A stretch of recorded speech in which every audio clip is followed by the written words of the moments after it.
Isang babae sa Cabugao, Ilocos Sur itinuloy ang prenup shoot sa burol ng namayapang kasintahan. Naritong report. Suot ang wedding gown, nagmarcha si Alma. Ngunit hindi patungong altar, kundi patungo sa kabaong ng pumanaw na kasintahan. Umani ng libo-libong reaction sa social media ang mga video at litratong ito ni Alma sa tabi ng yumaong kasintahang si Francis Valenton mula Cabugao, Ilocos Sur. Ang mga litrato, mala prenup shoot ang dating.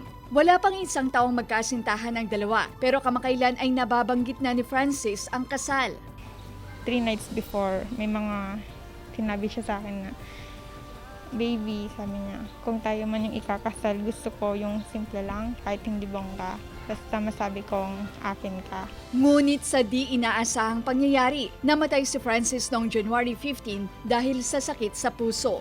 Tapos nung sinundan na namin sila sa hospital, ma'am, ayun na po, sini-CPR na siya. Kung kailan sobrang okay na kami, tsaka dun siya nawala.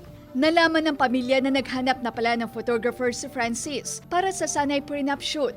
Ito ang dahilan kaya kahit sa huling sandali ay kanilang tinupad. Matagal na raw nakahanda ang mga damit pangkasal na binili ng kapatid ni Francis. By that time na na masabi nila sa akin na gusto na nga nilang magpakasal, at least ready na lahat. So hanggang sa huling pagkakataon, I know at alam ko na naramdaman niya yung suporta ko sa kanya, yung pagmahal ko na todo-todo. Natuldukan man ang kanilang kwento, mananatili raw sa puso ni Alma si Francis. Baby, salamat kasi ikaw yung naging sandalan ko sa mga time na sobrang down ako. Kung nasan ka man ngayon, alam kong masaya ka. I love you so much. Kasama si Norman Raca, Ivy Hernando, Balitang Amyanan.